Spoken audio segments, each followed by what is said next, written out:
Assalamualaikum warahmatullahi wabarakatuh. Perkenalkan, nama saya Lira Rahmadi Effendi dengan NIM 230500561, Prodi Ilmu Komputer, Matkul Desain dan Pemrograman berorientasi objek.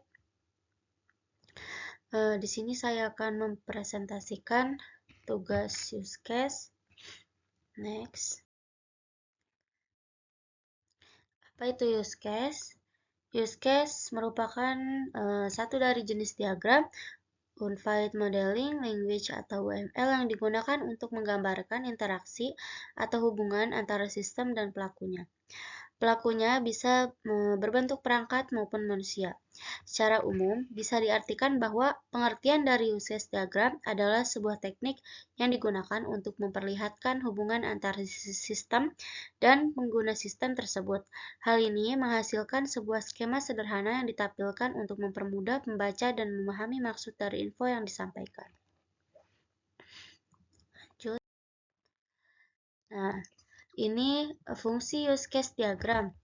Itu ada 3. Yang pertama, menampilkan proses aktivitas di dalam sistem.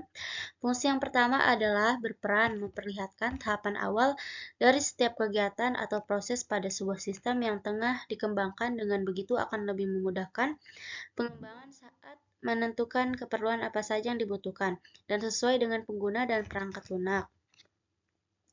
Yang kedua, penggambaran proses bisnis dan sistem. Fungsi kedua dari use case diagram yaitu berperan untuk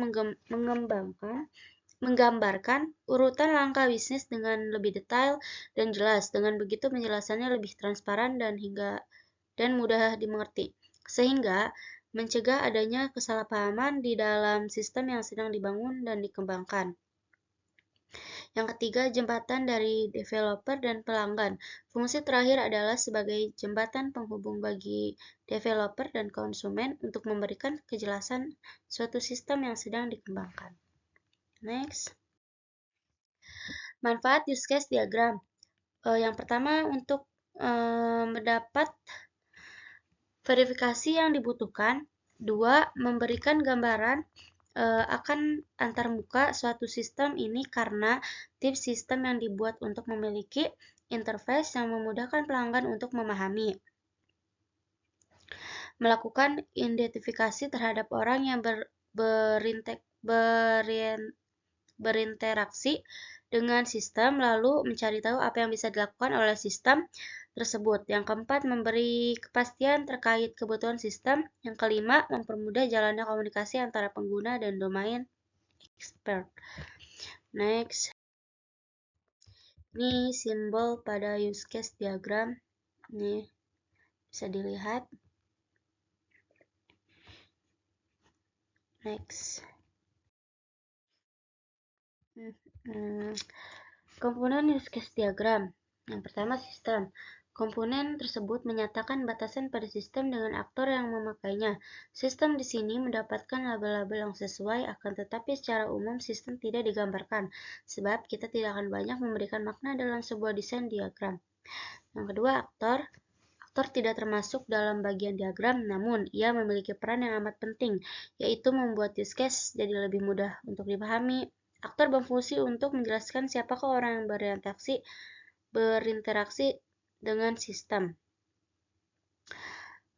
Di samping itu, aktor akan memberikan sekaligus menerima informasi dari sistem. Kedua aktivitas itu bisa terjadi bersamaan, akan tetapi aktor sama sekali tidak pegang kendali terhadap sistem, melainkan hanya beri gambaran terkait hubungan dengan sistem tersebut.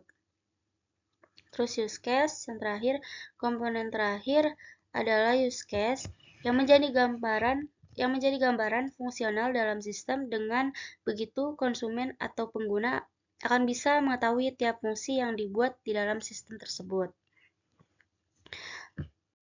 Selanjutnya ini relasi use case diagram.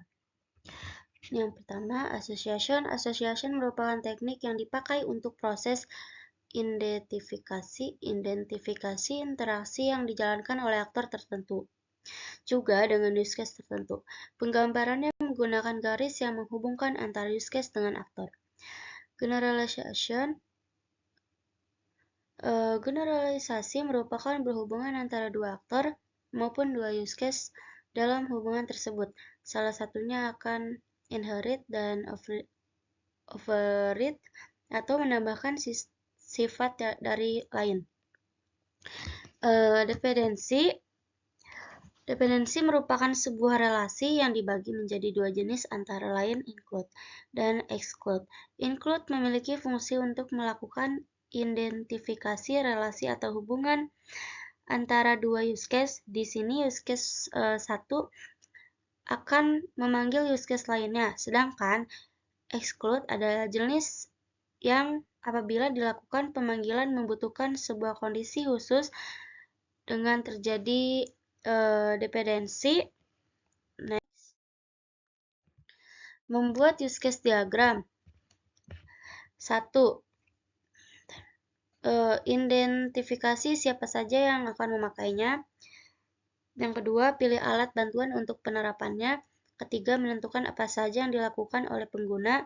Setiap aktivitas yang akan dilakukan pengguna akan menjadi use case. Yang keempat, pada setiap use case, Anda perlu memutuskan setiap rangkaian aktivitas yang berjalan normal. Yang kelima, menjelaskan terhadap dasar dalam deskripsi use case diagram. Anda bisa jelaskan apa saja yang dijalankan oleh pengguna dan apa saja yang dijalankan oleh sistem. Ini adalah bentuk interaksi yang harus diketahui. Yang keenam, itu ada ketika tahap dasar berlangsung, pengembangan pertimbangan rangkaian aktivitas sesuai jalur aktivitas dan beri jalur aktivitas cadangan dalam diagram. Yang ketujuh, setelah itu Anda bisa cari kesamaan antara use case dan mencatat hasilnya. Yang kedelapan, ulang langkah kedua sampai 7 untuk pengguna lainnya. Next. Ini ada contoh use case diagramnya. Lanjut. Terima kasih. Wassalamualaikum warahmatullahi wabarakatuh. Dan mohon maaf sekali apabila banyak sekali kekurangannya untuk presentasi ini dan untuk materinya.